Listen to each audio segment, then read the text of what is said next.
வணக்கத்துடன் இது இன்பா டாக்ஸ். இன்று தமிழகத்தை உலுக்கி இருக்கக்கூடிய ஒரு சம்பவம் என்னவென்றால், நீதிமன்றம் அறிவித்திருக்கக்கூடிய ஒரு தீர்ப்பு. இந்த தீர்ப்பு இன்று ஒட்டுமொத்தமாக தமிழகத்தில் இருக்கக்கூடிய பெரும்பாலான மக்கள் என்பதை விட உலகத்தில் இருக்கக்கூடிய பெரும்பாலான மக்கள் இந்த தீர்ப்பை வரவேற்றிருப்பார்கள் என்பதுதான் நாம் இப்பொழுது அறியக்கூடிய ஒன்றாக இருக்கின்றன. கடந்த மார்ச் மாதம் 10ஆம் தேதி விளாத்திகுளம் பகுதியில் ஒரு 14 வயது சிறுமி தன்னுடைய வீட்டில் இருந்து அவர் கழிப்பிடத்திற்கு செல்கிறேன், அதாவது வெளியே தான் அவர்கள் கழிப்பிடமாக உபயோகப்படுத்தி கொண்டிருந்திருக்கிறார்கள், அந்த கழிப்பிடத்திற்கு செல்கிறேன் என்று அந்த சிறுமி சென்றிருக்கின்றார். அதன் பின்பு அந்த சிறுமி வீட்டிற்கு திரும்பவில்லை. இந்த வீட்டில் இருக்கக்கூடிய அவருடைய தாய் தந்தையர் எல்லாம் காவல்துறை அதிகாரிகளை போய் பார்த்திருக்கின்றார்கள். பிரவீனா என்கின்ற காவல்துறை ஆய்வாளரை போய் சந்தித்திருக்கின்றார்கள். என்னுடைய மகள் நேற்று இரவு வெளியே சென்றவள் காணவில்லை, எனவே அவளை தேடி கண்டுபிடித்து தாருங்கள் என்ற கோரிக்கையை எடுத்து வைத்திருக்கிறார்கள். ஆனால் காவல்துறை அதிகாரிகள் இதை ஒரு பெரும் பொருட்டாக அப்பொழுது எடுக்கவில்லை என்கின்ற விமர்சனம் காவல்துறை அதிகாரிகள் மீது இருந்தது.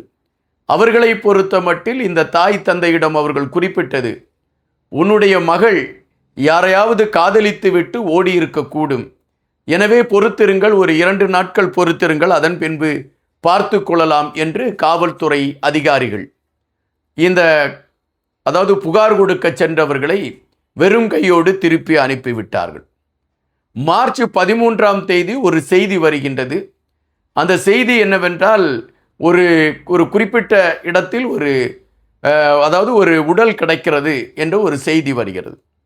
உடனடியாக அனைவருமே ஓடி போய் பார்க்கின்ற பொழுது இந்த காணாமல் ஆக்கப்பட்ட அந்த சகோதரி உயிரற்ற நிலைமையிலே கிடக்கக்கூடிய ஒரு காட்சி அங்கு கிடைக்கின்றன.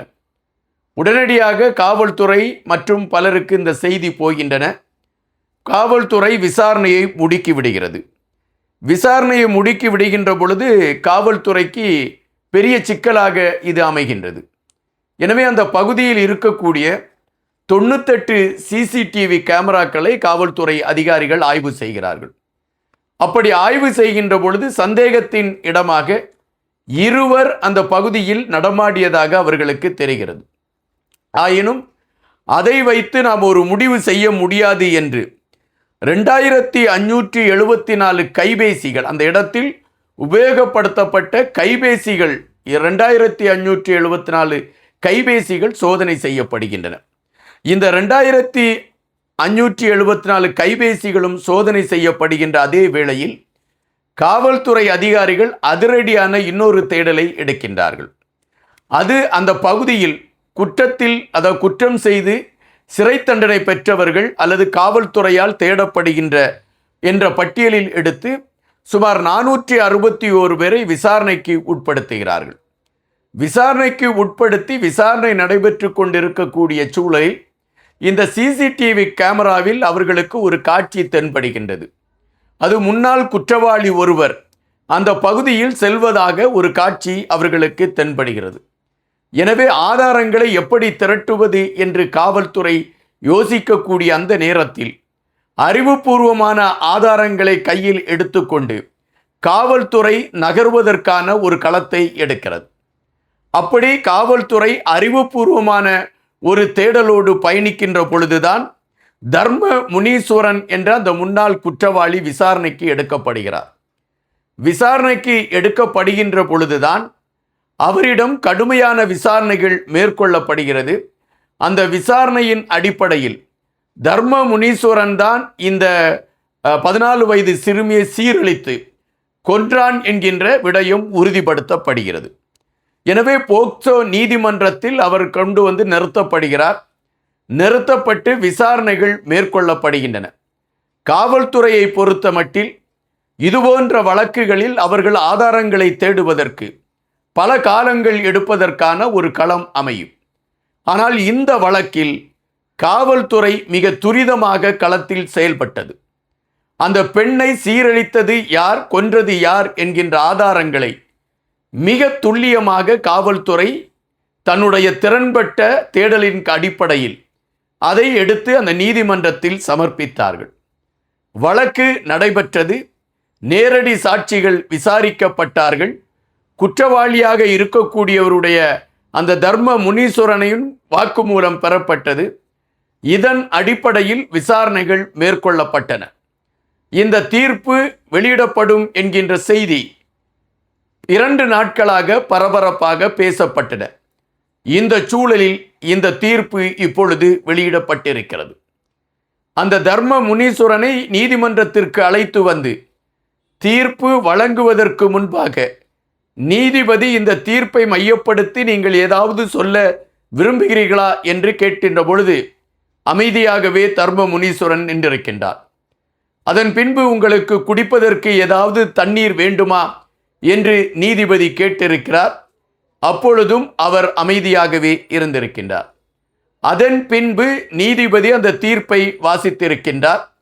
அந்த தீர்ப்பு இவர்தான் குற்றவாளி என்பது உறுதிப்படுத்தப்படுகிறது. எனவே இவருக்கு இரட்டை தூக்கு தண்டனை கொடுக்க வேண்டும் என்ற தீர்ப்பை அவர் வழங்குகிறார். அது எதற்காக இரட்டை தூக்கு தண்டனை என்கின்ற கேள்வி எழும்புகின்றது. அதாவது சட்டத்தின் படி பார்க்கின்ற பொழுது ஒரு தூக்கு தண்டனை கொடுத்தால் அவர்கள் கருணை மனுக்களை அனுப்பி ஜனாதிபதியிடம் கருணை மனு அல்லது இந்த வழக்கை தள்ளுபடி செய்ய வேண்டும், எனக்கு கருணை செய்ய வேண்டும் என்கின்ற அடிப்படையில் கருணை மனுக்களை கொடுத்து அந்த ஒரு தூக்கிலிருந்து அவர்கள் தப்பிப்பதற்கான வாய்ப்புகள் இருக்கிறது. எனவே நீதிபதி அவர்கள் மிக தெளிவாக இரட்டை தூக்கு தண்டனை என்கின்ற பொழுது ஒரு தூக்கு தண்டனையிலிருந்து அவர் தப்பிவிட்டால் இன்னொரு தூக்கு தண்டனை அவருக்கு உறுதி என்பதை உறுதிப்படுத்துகின்றது. எனவே தர்ம முனீஸ்வரனுக்கு தூக்கு தண்டனை உறுதிப்படுத்தப்படுகிறது. இந்த தண்டனை 2 மாதத்திற்குள் காவல்துறை அதிகாரிகள் மிக சிறப்பாக செயல்பட்டு இந்த தண்டனையை வாங்கி கொடுத்திருக்கிறார்கள். இந்த சூழலில் பாதிக்கப்பட்ட பெண்ணுடைய குடும்பத்தை சார்ந்தவர்கள் இந்த தண்டனை தங்களுக்கு மன மகிழ்ச்சியை அளிப்பதாக இருந்தால் கூட தாங்கள் இழந்த தங்களுடைய மகள் உயிரோடு வருவாளா என்கின்ற வருத்தம் எங்களுக்கு இருக்கிறது என்று அவர்கள் குறிப்பிடுகின்றார்கள். பெண்கள் அமைப்பை பொறுத்த மட்டில் இன்னும் பலர் எடுத்து வைக்கக்கூடிய கருத்து என்னவென்றால், இதுபோன்ற தீர்ப்புகள் கடுமையாக இருக்கக்கூடிய பட்சத்தில்தான் சிறு குழந்தைகளை காப்பாற்றுவதற்கான ஒரு சூழல் அமையும் என்ற ஒரு கருத்தை எடுத்து வைக்கிறார்கள். பெரும்பாலான பெண்கள், ஆண்கள் அனைவருமே இந்த தீர்ப்பை அவர்கள் வரவேற்றிருக்கிறார்கள். முதலாக தங்களுடைய மகள் காணாமல் போய்விட்டாள் என்ற செய்தியை எந்த காவல்துறை ஆய்வாளரிடம் அந்த குடும்பத்தை சார்ந்தவர்கள் போய் சொன்னார்களோ அந்த காவல்துறை அதிகாரி நடவடிக்கை எடுக்கவில்லை என்கின்ற காரணத்தினால் பிரவீனா என்கின்ற அந்த காவல்துறை அதிகாரி இடைநீக்கம் செய்யப்பட்டிருக்கின்றார். இந்த வழக்கு, இந்த தீர்ப்பு இன்று தமிழகத்தில் ஒரு மாற்றத்தை உருவாக்கி இருக்கிறது. பெண்களுக்கான பாதுகாப்பை உறுதிப்படுத்துவதற்கு இது அடித்தளம் இட்டிருக்கிறது என்றுதான் பெரும்பாலான சமூக ஆர்வலர்கள் கருத்துக்களை எடுத்து வைக்கிறார்கள்.